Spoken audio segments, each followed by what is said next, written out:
Is this it? Oh, this is it. We started. Okay. Dewan versus Zach. SFAT versus Shroomed. The El Clasico. El Clasico. And SFAT did win in winners. In winners, yep. Which because I But out of these it was 2-1, which was unexpected. Yeah. Okay. Normally Zach just has Dewan's number, and it's like not even close, yo. Yeah. So. Which, like, I've never felt like SFAT was much better than Shroomed. Right. I just feel like this is a big time comfort match. Yeah. A big time comfort match. Yeah. It definitely feels like I was saying earlier on commentary, right? There was a point in time where Dewan or Shroomed had SFAT's number, and it wasn't really a problem. And that was more so when Shroomed was still playing Doc, like. And then SFAT and PPU really started to figure him out. Right. And a lot of that, I'll honestly attribute to Shroomed playing Dr. Mario.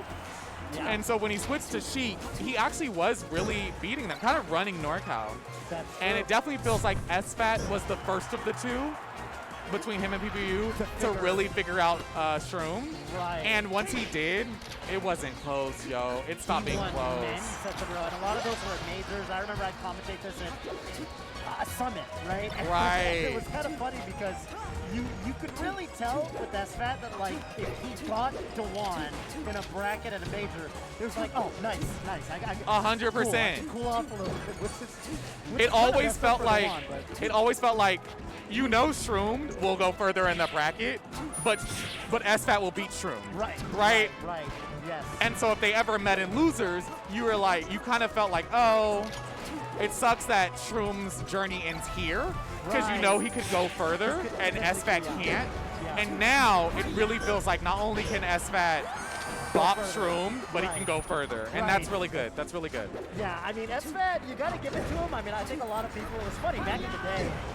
And even I've heard this from literally Coach Bobby, like Papa C, you know, he'd say like, yeah, out of obviously him and QPU especially, but really out of the NorCal 3, he would be the least like classically considered to be like talented. Right. But it's all the grind. Right. And you kind of see that with how he's still dominant to this day. Right. As someone who's like literally, and I'm sure you've experienced this too, who has boot camped with these players, right? Yeah. Zach was definitely the one that would grind the most. Definitely. And I think for a while it wasn't yielding the result that he expected, and that can be really demoralizing. When you feel like you're playing so much, when you're doing so much, and you're not getting as much as your peers. Right. Especially PPU, who's his best friend, right? Yep. People develop whole complexes about that sort of thing. 100%. But Zach trucked it out, and I mean, he I know in the most recent rankings he wasn't as high, but I remember like at the end of the last one, like when they did the, oh my goodness gracious, that forward smash. Yo, I played Sheik against Zach one time in a friendly, little random side note. He hit me with that forward smash, and I was like, oh, it took me out of my whole comfort zone.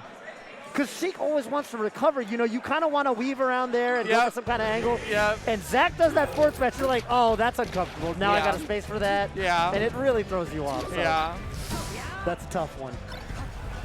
So Shroomed playing green, because he said shout outs to KK. So shout outs to Kirby Kaze. And, you know, we miss him. We do. Kirby Kaze, another player I would say that has, you know, we have somewhat of a relationship with Kirby Kaze. Right. Speaking from that era of NorCal. Right. SFAT, Shroomed, Kevin, all got along with him really well. He came to a couple of our regionals. Such a innovative player, like definitely before his time. Oh, yeah. Loved it. Well ahead of. He was behind. He was like the number 6 for him, and like right behind the 5 gods. Yeah. He was like the first guy that was like, if there's someone else who might breach into the 5 gods tier, it was him. Before there was Leffen, it was, you know, Kirby Kaze. And just the way he would play, right? It was so cerebral, such an enjoyment to watch.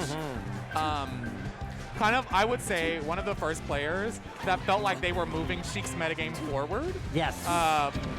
Before kind of like what I would consider J-Mook right now. It yeah. definitely felt like Kirby Kaze was like doing things that you didn't see most Sheiks do. Oh, yeah. Especially like the top Sheik at the time, Michigan.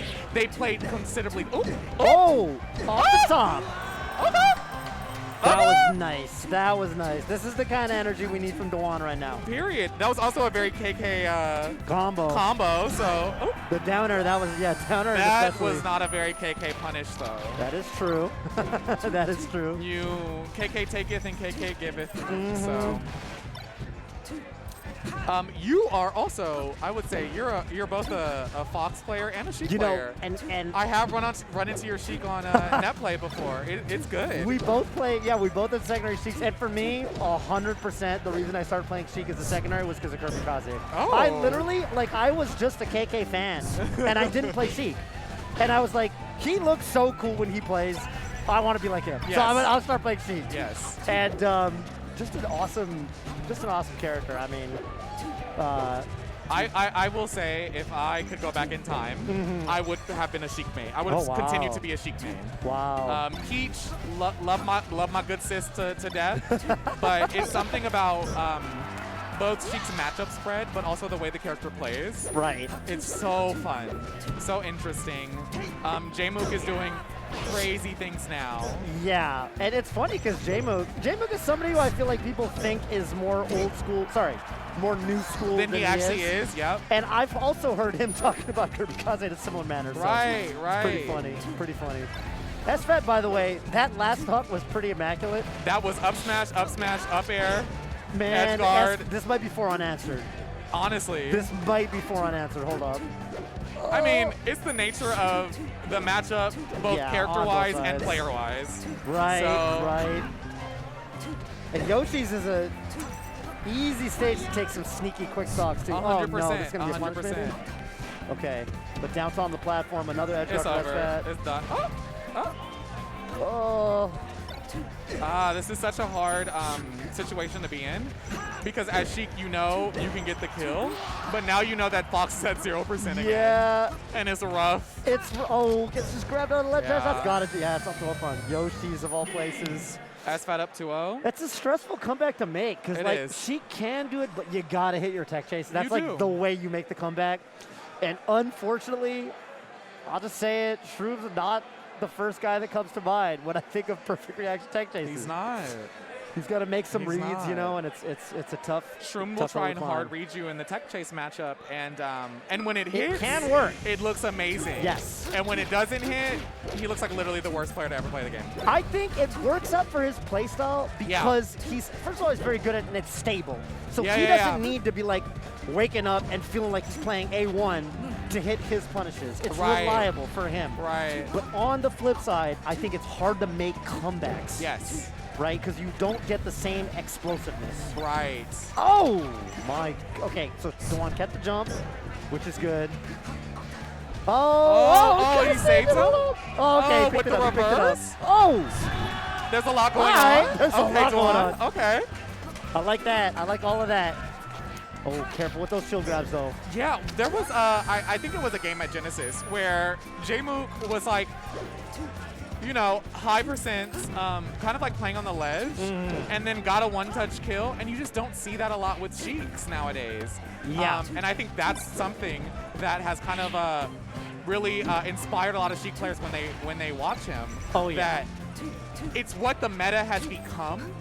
And Sheik was kind of one of the last top characters to really get there. You know what I mean? I agree, yeah. I think we saw, there were players that I was looking at where okay, this is the kind of player where they're going to make tech chasing look like Wizard does. Right. And in particular, I think those players for me were Kevin Face Roll and Spark. Right. And don't get me wrong, those guys can show up to a major on any given day and make top 6. That definitely does happen. But I think with J-Mook, there's an extra little bit of something. Right. It's not just the tech chase. It's there's an extra layer of structure in his neutral. Oh, that. Oh, what the tech? I didn't even know you could tech that. Same. That's beautiful. Crazy. Beautiful. Okay. Wait, SFAT might get punished for that. Wow. Shroom with the patented smile. Oh, he almost J-Mooked him. Ledge dash up tilt, that's the J-Mook. Yo. There's actually just a zone around the ledge where if you're fighting J-Mook, you can't really mess with it. You just give it up. You give it up. You give it up. You give it up. No, I agree to that earlier point. I think it was Phil that said it during Smash Summit of Oh, okay. Well, whatever. You hate to see it. You hate to see You it. hate to see it. Dwan on the board. Okay. I think it was Phil that said like J-Mook uses Sheik's grabs to not just get the grab, but to threaten more in a way in which a lot of players have not used for her, honestly, entirety of being, right? It's like you're not only fearing the grab and what can come after, but like you're fearing the things that lead into the grab because you fear the grab so much. Right. And I think King had that when he was at the height of his Sheik. That is true. And then players started to play around it in a way that like you stopped fearing what King could do off of a grab because it wasn't enough. I feel like in particular one of the discrepancies I kind of see is that with King, he never was the best at tech chasing. And so with King, it was only really the scariest nearer to the ledge. Right. Because King was the GOAT at like just back throw games. Right. But with J-Mug, his tech chasing is so good that he basically brings that and then he takes it from the ledge to the rest of the stage. Exactly. And he's like, now you got to respect this everywhere. So and you're right. I think when people play around those sorts of hitboxes that lead to grab the way that they do, it really unlocks him. It basically opens it up to where he can just be a lot more flexible in neutral to where like he knows the opponent's going to give him so much respect that he can actually go a little crazier when he wants to. Exactly. And you see him that's when he starts like walking up at you because he's like, oh, you're afraid of me? Yeah, okay, bet. I'll walk over to you. I Nice think and slow. oftentimes because of the nature of the character, people don't often fear Sheik approaching them, right? Yes. And J-Mook is the one player who I think has really taken that to a different level and has shown that like, I'm gonna walk up to you and I'm gonna do something nasty and you're not gonna expect it. Not a lot of Sheiks can do that. Yeah, absolutely. I think when it comes to Shroom's playstyle, what a lot of people Oh, what a down tilt. that's unfortunate. Speaking of catching approaches, that was just a low profile. That was so good. And it's really funny. What a lot of people oftentimes will credit Shroom for, but also really find problematic, is he does run at you. And he swings. He straight up does. Yeah, he does. And it was funny when I first started playing with Sheik, it was actually very disorienting. Oh, he might be dead. Okay, Yeah. makes it back.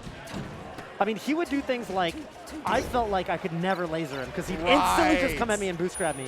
But on the oh my, okay, SFAT's just, he's having a little bit too much fun. It's done. 3-1, SFAT is going to get his run back with Ralph.